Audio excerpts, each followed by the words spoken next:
ओम शांति। 26 सितंबर 2022। साकार बाबा के महावाक्य। बाबा कहते, मीठे बच्चे, रूहानी बाप ने ये रुद्र ज्ञान यज्ञ रचा है। इस यज्ञ के रक्षक तुम ब्राह्मण हो। तुम गायन लायक बनते हो, लेकिन अपनी पूजा नहीं करा सकते हो। प्रश्न, तुम बच्चों में जब ज्ञान की प्रकाष्ठता हो जाएगी तो उस समय की स्थिति क्या होगी? उत्तर, उस समय तुम्हारी स्थिति अचल अडोल होगी। किसी भी प्रकार के माया के तूफान हिला नहीं सकेंगे। तुम्हारी कर्मातीत अवस्था हो जाएगी। अभी तक ज्ञान की पूरी प्रकाष्ठता न होने के कारण माया के तूफान, स्वप्न आदि आते हैं। ये युद्ध का मैदान है। नई नई आशाएं प्रकट हो जाएगी, परंतु तुम्हें इनसे डरना नहीं है। बाप से श्रीमत ले आगे बढ़ते रहना है।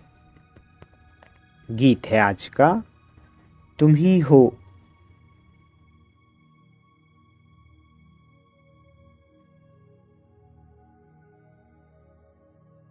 गीत। तुम्हें पाके हमने जहां पा लिया, जमी तो जमी आसमां पा लिया। ओम शांति। बाबा कहते, गीत तो बच्चों ने बहुत बार सुने हैं, अब उनके अर्थ में टिकना है। लक्ष्य को पकड़ लिया है कि अभी हम बेहद के बाप से बेहद का वर्षा ले रहे हैं। जिसको आधा कल्प से याद किया है, रावण वर्षा छीनते हैं। दुनिया वाले इस बात को नहीं जानते, तुम बच्चे जानते हो। ये रुद्र ज्ञान यज्ञ है, कोई मनुष्य का नहीं। प्रजापिता ने ये यज्ञ नहीं रचा है। ये रुद्र यज्ञ है। ज्ञान सागर अथवा शिव ने ये यज्ञ रचा है। यज्ञ तो अनेक प्रकार के रचते हैं ना, जैसे दक्ष प्रजापति कहते हैं। अब दक्ष प्रजापति तो है नहीं, ब्रह्मा है प्रजापिता। दक्ष प्रजापति अक्षर नाम कहाँ से आया? बाप बैठ समझाते हैं, ये रॉन्ग बनाया हुआ है। शास्त्रों में भी लंबी चौड़ी कथाएं लिख दी है। अब बाप कहते हैं, जो भी मनुष्य जो भी सुनते आए हो सब भूलो। मैं जो तुमको सुनाता हूँ वह सुनो। प्रजापिता तो एक ही होगा ना। जो भी यज्ञ रचते हैं वह सब है मटेरियल यज्ञ। ये है रूहानी बाप का रूहानी यज्ञ। इसमें भी ब्राह्मण चाहिए। वो ब्राह्मण तो है कुख वंशावली, तुम हो मुख वंशावली। मुख वंशावली कब पुजारी हो ना सके। तुम पूज्य बनते हो, वह है पुजारी। तुम गायन लायक बनते हो, तुम्हारी पूजा अभी नहीं हो सकती। अगर देहधारी की पूजा करते हैं तो ये रॉन्ग है। बाबा कहते, पवित्र है ही सतयुग में देवताएं। हिंदुओं की रस्म रिवाज है, जो स्त्री को कहा जाता है पति ही तुम्हारा गुरु ईश्वर सब कुछ है, तो पति के चरण धोकर पीती है। आजकल तो वह रिवाज नहीं है। बाबा कहते, सिविल मैरिज में ये अक्सर नहीं निकालते हैं कि पति तुम्हारा गुरु ईश्वर आदि है। ये सब है ठगी। इसलिए चित्र भी ऐसा बनाया है कि लक्ष्मी नारायण के पांव दबा रही है। समझते हैं वह भी ये सब करती थी। हिंदू नारी को ये करना चाहिए। हाफ पार्टनर से ये धंधा कराया जाता है क्या? किस्म किस्म के होते हैं। तो जो रस्म देखते हैं वो चित्र बना देते हैं। अब वहाँ ऐसे थोड़े ही हो सकता जो लक्ष्मी बैठ पांव दबाएं। बाप कहते हैं मैं द्रौपदी के आकर पांव दबाता हूँ। उन्होंने फिर श्री कृष्ण का रूप दे दिया है। ये सब है व्यर्थ बातें। वहाँ राम को तो 4 भाई होते नहीं, वहाँ बच्चा भी तो एक होता है। 4 बच्चे कहाँ से आए? बाप कहते हैं मैं तुमको इन सब शास्त्रों का सार बताता हूँ। ये बातें तुम बच्चों को समझाई जाती है, तुम समझा सकते हो। बाप कहते हैं तुम जो ये कसम उठवाते हो वह झूठा उठवाते हो। अब कहते हैं गीता श्री कृष्ण ने गाई। हाथ में गीता उठाते हैं, फिर कहते हैं ईश्वर को हाजिर नाजिर जान सच बोलना है। श्री कृष्ण भगवान को हाजिर नाजिर जान ये नहीं कहते, ईश्वर के लिए ही कहते हैं। तो श्री कृष्ण गीता का भगवान है, ये अभी बुद्धि से निकाल दो।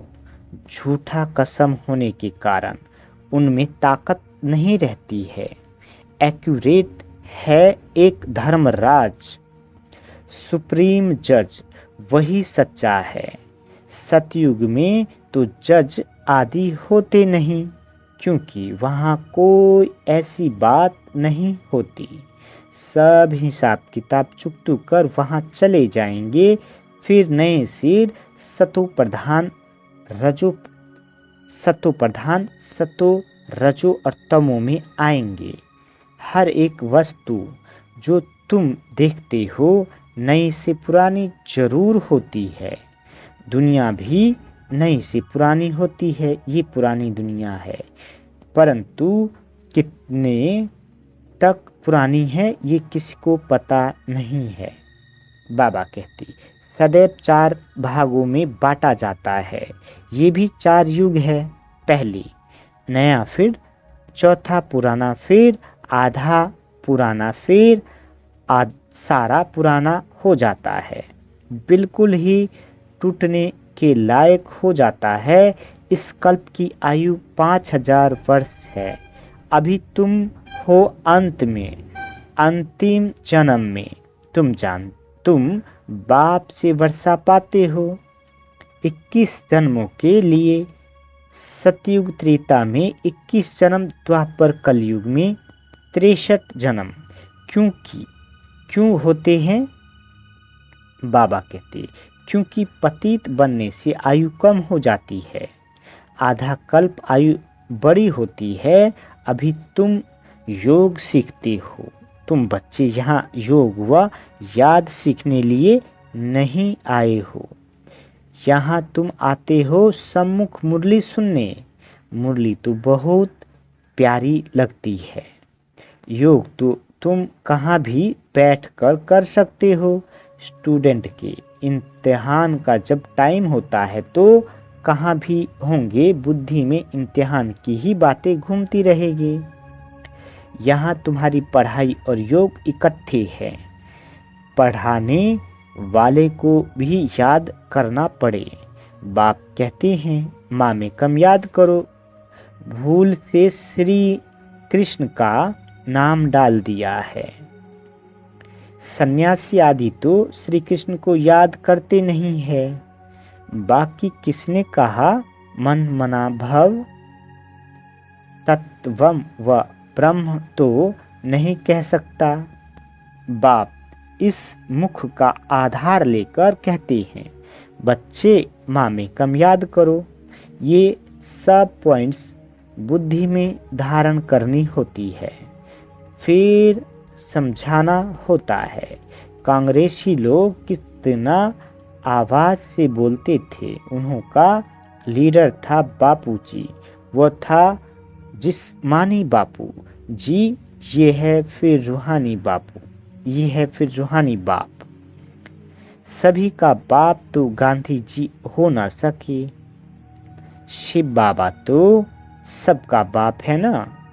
ब्रह्मा भी बाप है जरूर, परंतु इस समय सिर्फ तुम जानती हो, सारी दुनिया तो नहीं मानेगी क्योंकि समझते नहीं।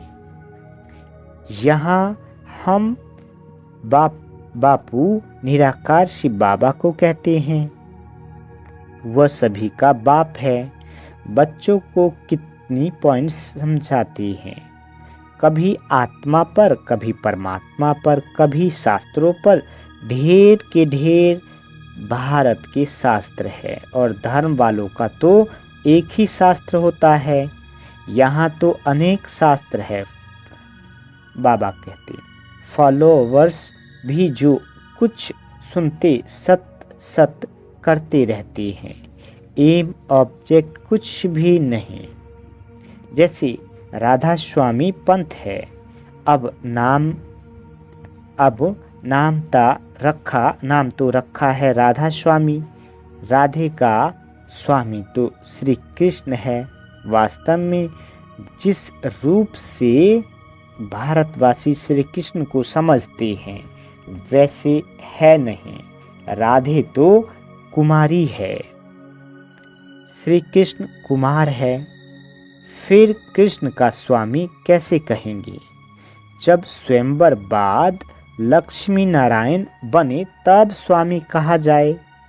छोटेपन में तो आपस में खेल पाल करते हैं, तो वह कोई पक्का स्वामी थोड़े ही हुआ। बहुत हैं जो सगाई को भी तोड़ देते हैं।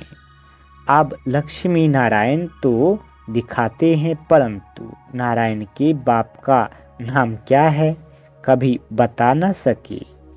अब श्री कृष्ण के माँ बाप दिखाते हैं। राधे और कृष्ण दोनों के माँ बाप अलग अलग हैं।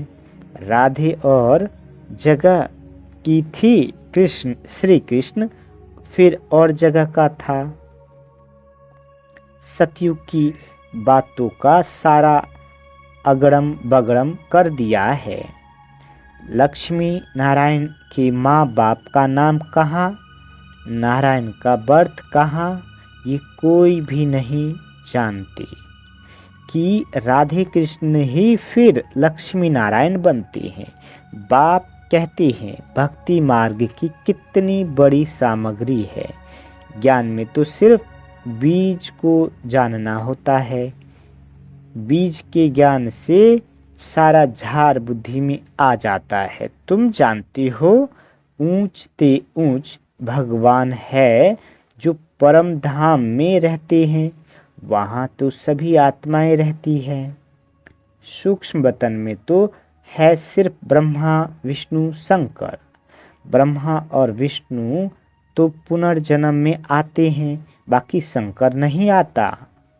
जैसे शिव बाबा सूक्ष्म है वैसे शंकर भी सूक्ष्म है, तो उन्होंने फिर शिव शंकर को इकट्ठा कर दिया है, परंतु है तो अलग अलग ना। शिव बाबा ब्रह्मा द्वारा स्थापना, विष्णु द्वारा पालना, फिर शंकर द्वारा विनाश कराते हैं। ब्रह्मा सो विष्णु हो जाता है, ब्रह्मा सरस्वती सो लक्ष्मी नारायण बनते हैं। तत्वम बाबा कहते तुम भी देवता घराने के हो ना, तो बाप तुम्हें सब राज समझाते रहते हैं, बाकी धारणा करने वाले नंबरवार है। जिसने जो पद कल्प पहले पाया था वही पुरुषार्थ चल रहा है। पुरुषार्थ बगैर प्रारब्ध बन न सके। पुरुषार्थ से समझा जाता है कल्प पहले भी इसने इतना किया था, अभी तुम्हारी पढ़ाई चल रही है। रुद्र माला विष्णु की माला गाई जाती है, बाकी ब्राह्मणों की माला है नहीं, क्योंकि पुरुषार्थी है। आज अच्छा चलते हैं, कल बायां का घूसा लग पड़ता है। रुद्रमाला बनने से फिर ट्रांसफ़र हो जाएंगी।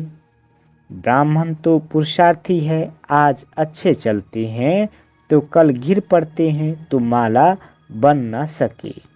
आगे माला बनती थी, फिर 3-4 नंबर में आने वाले आज है नहीं। ये युद्ध का मैदान है ना, कुछ भी बात समझ में ना आए तो पूछो, क्योंकि तुमको औरों को भी समझाना है। बाबा कहते कच्चे जो हैं वो मूझ पड़ते हैं। ब्राह्मणों में भी नंबरवार है, कोई कोई तो पूछते भी हैं कि बाबा ने समझाया है माया के तूफान बहुत आएंगे, तो हम उन पर कैसे विजय बने।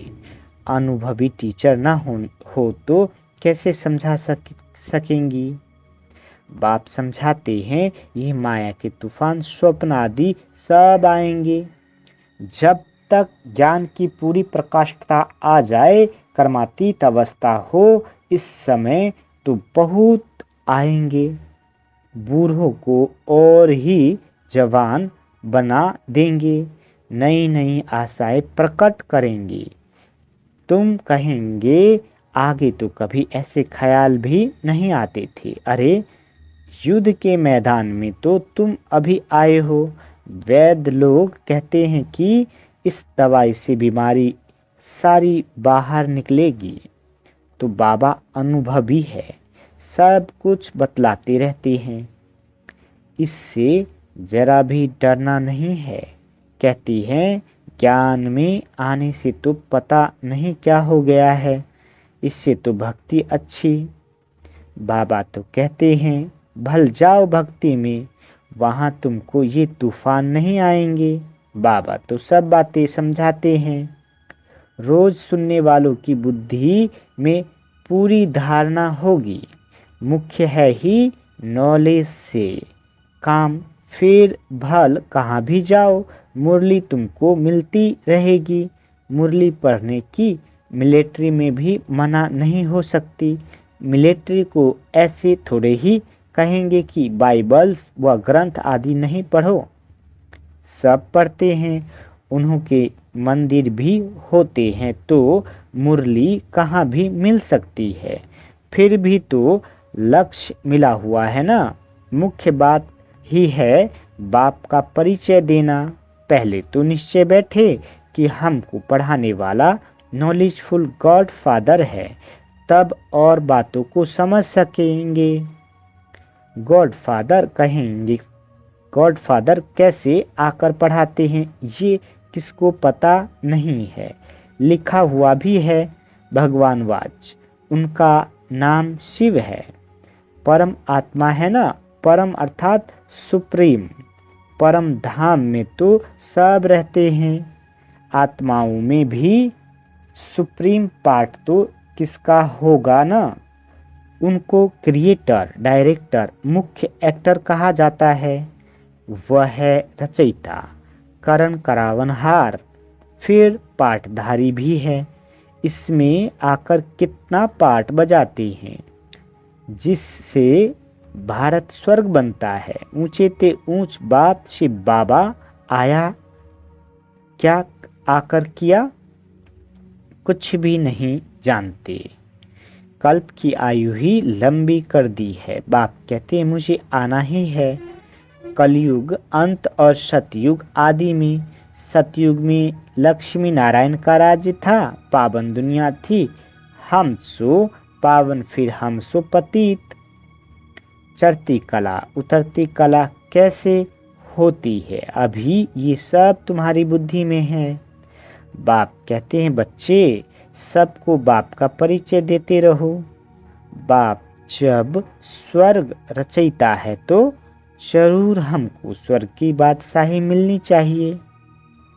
भारत को थी, अब नहीं है, इसलिए भगवान को आना ही पड़ता है।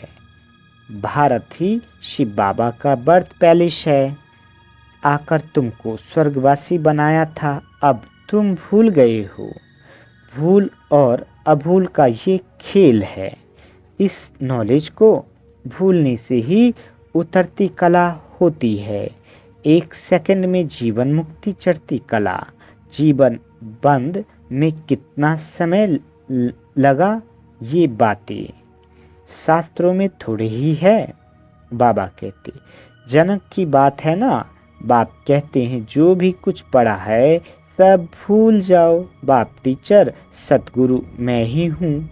21 जन्मों का तुमको वर्षा देता हूँ, फिर भी अहो मम माया तुम कब्रिस्तानी बना देती हो। शिव बाबा परिस्तानी बनाते हैं। माया बहुत बच्चों को धोखा देती है, क्योंकि श्रीमत पर ठीक रीति नहीं चलते हैं।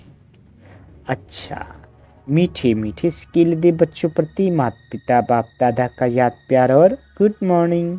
रूहानी बाप की रूहानी बच्चों को नमस्ते।